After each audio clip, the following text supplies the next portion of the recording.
दोस्तों हमारे चैनल दर्पण ज्ञान सागर में आप सभी का स्वागत है। बूढ़े गिद्ध ने बताया, बच्चे बुढ़ापे में माँ बाप का साथ क्यों छोड़ देते हैं। मित्रों, ये कहानी पूरी और हर किसी को सुननी चाहिए, क्योंकि बुढ़ापा एक दिन हर किसी पर आना है। यदि कोई धनवान है और वो सोचता है कि मैं पैसों से जवानी खरीद लूँगा, तो ऐसा सोचना गलत है।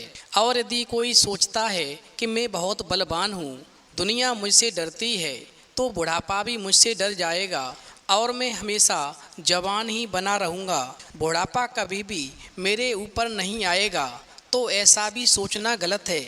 मित्रों, बुढ़ापा अपने नियत समय पर निश्चित आएगा, इसमें किसी की नहीं सुनी जाएगी और एक दिन बुढ़ापा स्वीकार निश्चित करना पड़ेगा।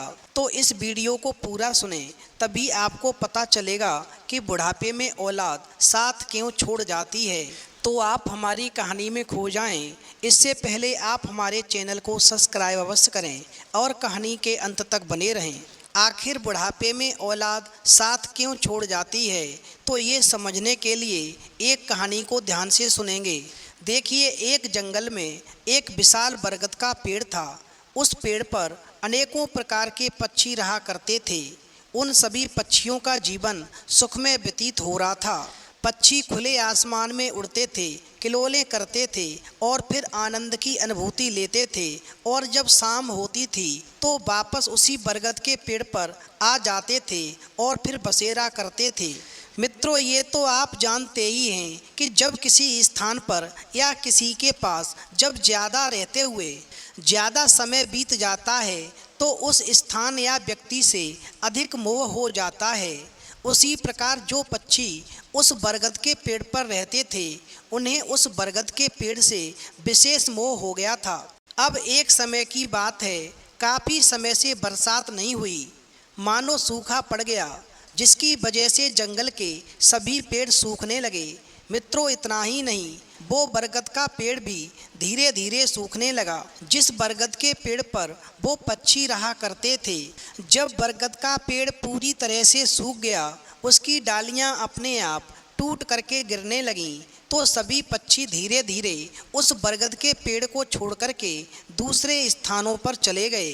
केवल एक बूढ़ा गिद्ध ही उस वृक्ष के ऊपर रह गया। मित्रों, और पक्षियों ने जाने से पहले उस बूढ़े गिद्ध से भी कहा कि गिद्ध दादा, तुम भी हमारे साथ चलो, ये पेड़ पूरी तरह से सूख गया है, कभी भी टूट करके गिर सकता है, तुम्हारी जान को खतरा हो सकता है। मगर पक्षियों की बात सुनकर के गिद्ध ने मना कर दिया और कहा, मेरा बचपन जवानी इसी वृक्ष पर बीते हैं, मैं इसी वृक्ष पर खेला कूदा हूँ, इतना बड़ा हुआ हूँ, और आज जब इस वृक्ष पर विपत्ति आई है, तो मैं इसे छोड़ कर के कैसे चला जाऊँ। मुझे इस वृक्ष ने पाल पोस के बड़ा किया है, मैं इसका ऋणी हूँ, मैं इस वृक्ष को छोड़ कर के कभी नहीं जाऊँगा।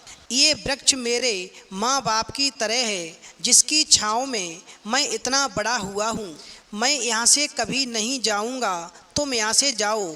इस वृक्ष ने मुझे बच्चे की तरह पाला पोसा है।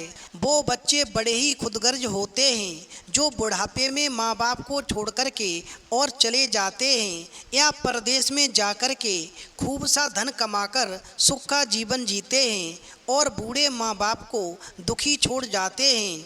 हमेशा ध्यान रखना, ऐसी औलाद को धिक्कार है जो बुढ़ापे में अपने माँ बाप का सहारा नहीं बनते, बुढ़ापे की लाठी नहीं बनते, जिन्होंने पाल पोस के इतना बड़ा किया है। क्या तुमने कभी सोचा है कि जब तुम असहाय थे, तब तुम्हारे माँ बाप ने क्या तुम्हारा साथ छोड़ा था? नहीं, हर दुख सुख में तुम्हारे साथ रहे। खुद अच्छा नहीं खाया, तुम्हें अच्छा खिलाया, जब बीमार पड़े तो इलाज कराया, जब कहीं से झगड़ा करके आए तो उसका समाधान किया। ऐसे माँ बाप को जो बुढ़ापे में छोड़कर चले जाते हैं, उन्हें कभी भी और कहीं पर भी सुख नहीं मिलता। और फिर उसी समय पर उस बूढ़े गिद्ध ने पक्षियों के सामने उस वृक्ष का साथ न छोड़ने का पूरी तरह से वचन लिया और जंगल के अन्य पक्षियों पक्षियों से कहा, मैं इस वृक्ष को छोड़ कर के कभी नहीं जाऊंगा। मैं आज वचन लेता हूँ कि मैं मरते दम तक इस वृक्ष का साथ कभी नहीं छोड़ूंगा, क्योंकि ये वृक्ष मेरे लिए माँ बाप के समान है, जिसकी छाँव में पल कर के मैं इतना बड़ा हुआ हूँ।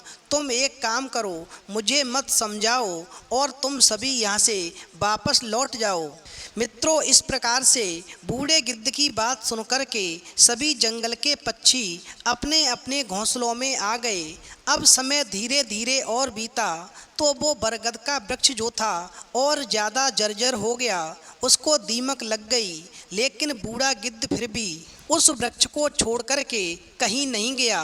दिन भर भोजन की तलाश करता था और शाम होने पर वापस उसी बरगद के वृक्ष पर लौट आता था। मित्रों, जब कुछ समय और बीता तो एक दिन जंगल के पक्षियों ने अपने मन में सोचा कि गिद्ध दादा के बिना अच्छा नहीं लगता और फिर उनके लिए उस सूखे वृक्ष पर खतरा भी है। चलो आज सभी चलते हैं और किसी प्रकार समझा बुझा करके गिद्ध दादा को अपने साथ लेकर आते हैं। और फिर ऐसा सोच करके सभी पक्षी बूढ़े गिद्ध के पास जाते हैं और अपने साथ आने का आग्रह करते हैं और कहते हैं, देखो गिद्ध दादा, ये वृक्ष पूरी तरह से जर्जर हो गया है, इसका जीवन पूरी तरह से समाप्त हो चुका है। किसी दिन हवा के झोंके से ये गिर जाएगा, फिर तुम कहाँ जाओगे। विद्वान कहते हैं कि अग्नि, शत्रु, बीमारी, कर्जा आदि से समय रहते निपट लेना चाहिए, अन्यथा बाद में इनके भयंकर परिणाम सामने आते हैं। इसीलिए आपको भी इस जर्जर वृक्ष को छोड़ कर के किसी हरे भरे और खुशहाल वृक्ष पर अपना निवास स्थान बना लेना चाहिए। मित्रों, लाख समझाने के बाद भी वो बूढ़ा गिद्ध उस सूखे वृक्ष को छोड़कर नहीं गया और कहने लगा, ये सूखा वृक्ष मेरे माँ बाप के समान है, इसने मुझे पाल पोस कर बड़ा किया है, मैं इसे इस हालत में छोड़ कर के कभी नहीं जाऊंगा। मेरे माँ बाप ने मुझे इसी वृक्ष पर जन्म दिया और फिर इसी वृक्ष पर छोड़ कर के स्वर्ग को चले गए। मेरा पूरा जीवन इसी वृक्ष पर बीता है। बचपन से बुढ़ापे तक मुझे इसी वृक्ष का सुख मिला है। बचपन से बुढ़ापे तक का सफ़र इसी वृक्ष पर तय किया है। यदि मैं इसे छोड़कर चला गया तो ये मेरी खुदगर्जी होगी। हमेशा ध्यान रखना, विद्वान कहते हैं कि भक्त, सेवक और शरणागत यदि ये कहते हैं कि हम तुम्हारे हैं, तुम्हारे बिना हमारा कोई नहीं है, तो इन्हें कभी भी नहीं छोड़ना चाहिए। जो ऐसे लोगों को छोड़ देते हैं उन्हें बहुत बड़ा पाप लगता है और उसे पाप की सज़ा अवश्य भुगतनी पड़ती है। और जिस माँ बाप ने पाल पोस करके इतना बड़ा कर दिया, खुद दुख उठाया और तुम्हें सुख दिया, ऐसे माँ बाप को बुढ़ापे में छोड़ देने से महापाप लगता है और उसे नरक में अनेक यातनाएं झेलनी पड़ती हैं। ऐसे मनुष्य को कभी भी मानव तन नहीं मिलता। वो हर जन्म में कीड़े मकोड़ों का जीवन जीता है। मैं मरते दम तक इसी वृक्ष पर रहूँगा और अंतिम श्वास तक इस वृक्ष को नहीं छोड़ूंगा। तुम यहाँ से चले जाओ। अब इस प्रकार गिद्ध की बात सुनकर के कुछ पक्षी तो कहने लगे कि बुढ़ापे के साथ साथ इस बूढ़े गिद्ध की बुद्धि भी खराब हो गई है। और फिर कुछ पक्षी नाराज होकर के अपने घोंसलों में आ गए और कुछ पक्षी भगवान विष्णु के पास गए और उन्हें सारी बात बताई और कहा, हे प्रभु, हम जंगल के सभी पक्षी एक वृक्ष पर रहते थे। उस जंगल में काफ़ी समय से पानी नहीं बरसा, सारे पेड़ सूख गए। हम जिस बरगद के पेड़ पर रहते थे वो भी सूख गया। सभी पक्षियों ने उस वृक्ष को त्याग करके अपना बसेरा दूसरे स्थान पर कर लिया, लेकिन हमारे बूढ़े गिद्ध दादा आज भी उसी सूखे जर्जर बरगद के वृक्ष पर रहते हैं। उन्हें हम सबने बहुत समझाया कि ये वृक्ष हवा से कभी भी गिर सकता है और तुम्हारी जान को खतरा हो सकता है, और यदि ये वृक्ष गिर गया तो फिर तुम कहाँ जाओगे। मगर वो हमारे साथ आने को तैयार नहीं हैं और उसी वृक्ष पर रहना चाहते हैं जिस वृक्ष का जीवन पूरी तरह से समाप्त हो चुका है। उनका कहना है, इस वृक्ष पर मैंने बचपन से बुढ़ापे तक का सफ़र तय किया है। इस वृक्ष की छाँव में खेल करके मैं बड़ा हुआ हूँ। अब मैं इस वृक्ष को इस हालत में छोड़ करके नहीं जाऊँगा, क्योंकि ये वृक्ष मेरे लिए मेरे माता पिता के समान है। प्रभु, अब आप ही कुछ कर सकते हैं, अन्यथा किसी दिन हवा के तेज झोंके से वो सूखा वृक्ष गिर जाएगा और ऐसे में हमारे बूढ़े गिद्ध दादाजी की जान भी जा सकती है। और यदि ऐसा हो गया तो फिर क्या होगा? मित्रों, इस प्रकार पक्षियों की बात को सुनकर के भगवान विष्णु ने इंद्र को पक्षियों के साथ भेजा और कहा, तुम पक्षियों के साथ जाकर के उस गिद्ध को समझाओ। अब भगवान विष्णु की बात को सुनकर के इंद्र देवता गिद्ध के पास जाकर कहते हैं, मैं इंद्र हूँ, तुम्हें समझाने आया हूँ। इस वृक्ष की जड़ें पूरी तरह से गल चुकी हैं, ये कभी भी गिर सकता है। तुम इस वृक्ष को त्याग करके दूसरे स्थान पर चले जाओ जहाँ पर तुम्हारा जीवन खुशहाल बीत सके। मित्रों, अब इंद्र की बात को सुनकर के बूढ़ा गिद्ध कहने लगा, हे इंद्रदेव, एक बात बताओ, मेरा जन्म इसी वृक्ष पर हुआ है, मुझे इस वृक्ष से हर सुख मिला है। मेरे माँ बाप मुझे इसी वृक्ष पर छोड़ करके स्वर्ग को चले गए।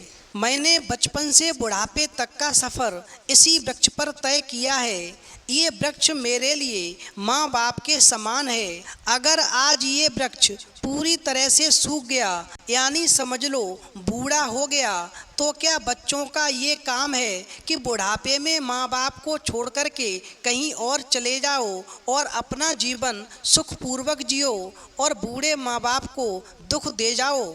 मैं ऐसा कभी नहीं करूँगा। मैं मरते दम तक इस वृक्ष का साथ निभाऊंगा, क्योंकि इस वृक्ष की छाँव में मैं खेल करके आज इतना बड़ा हुआ हूँ। मित्रों, अब तो इस प्रकार गिद्ध का वृक्ष के प्रति इतना प्रेम देख करके इंद्र देवता कहने लगे, मैं तुम्हारे वचनों से बहुत ही प्रभावित हूँ, मैं तुम्हारे प्रेम को देख करके बहुत ही खुश हूँ। तुम एक काम करो, तुम वरदान मांग लो, जो मांगोगे मैं तुम्हें वही दूंगा। अब इंद्र की बात सुनकर के बूढ़ा गिद्ध कहने लगा, हे इंद्रदेव, यदि आप मुझे वरदान देना चाहते हैं तो मैं वरदान लेकर क्या करूँगा? मेरे बदले का वरदान आप इस सूखे वृक्ष को दे दो, इस सूखे जंगल को दे दो, जिससे ये सूखा हुआ जंगल फिर से हरियाली में बदल जाए, जिससे ये वृक्ष फिर से हरा भरा हो जाए। मेरा क्या है, मैं तो वैसे ही बूढ़ा हो गया हूँ, पता नहीं कब मेरा जीवन पूरा हो जाए। यदि ये वृक्ष हरा भरा हो जाएगा तो इसकी उम्र बढ़ जाएगी और फिर जंगल के हजारों पक्षी मेरे बाद भी सुखपूर्वक इस वृक्ष पर रह सकेंगे। मित्रों, इस प्रकार गिद्ध की बात सुनकर के इंद्र ने ऐसा ही किया और जंगल में घनघोर बारिश कर दी, जिससे जंगल के सभी सूखे हुए वृक्ष फिर से हरे भरे हो गए और फिर सभी पक्षी वापस आकर के उसी बरगद के वृक्ष पर सुखपूर्वक जीवन यापन करने लगे। तो मित्रों, इस कहानी से ये सीख मिलती है कि जिन माँ बाप ने हमें पाल करके इतना बड़ा किया है, जिन्होंने हमें जीवन भर सुख प्रदान किया है, जिन्होंने हमें पाल पोस करके इस लायक बनाया है, जिन्होंने हमें पाल पोस करके सब लायक बनाया है, जिन्होंने हमेशा हमारे दुख को अपना दुख समझा है, स्वयं दुख उठा करके और हमें सुख दिया है, ऐसे माँ बाप के हम हमेशा ऋणी हैं और कभी भी माँ बाप को बुढ़ापे में दुख नहीं देना चाहिए, बुढ़ापे में उनको कभी भी छोड़ना नहीं चाहिए। तो मित्रों, यदि कहानी पसंद आई हो तो प्लीज़ कमेंट बॉक्स में लिख कर के अवश्य बताएं और हमारे चैनल को सब्सक्राइब अवश्य करें।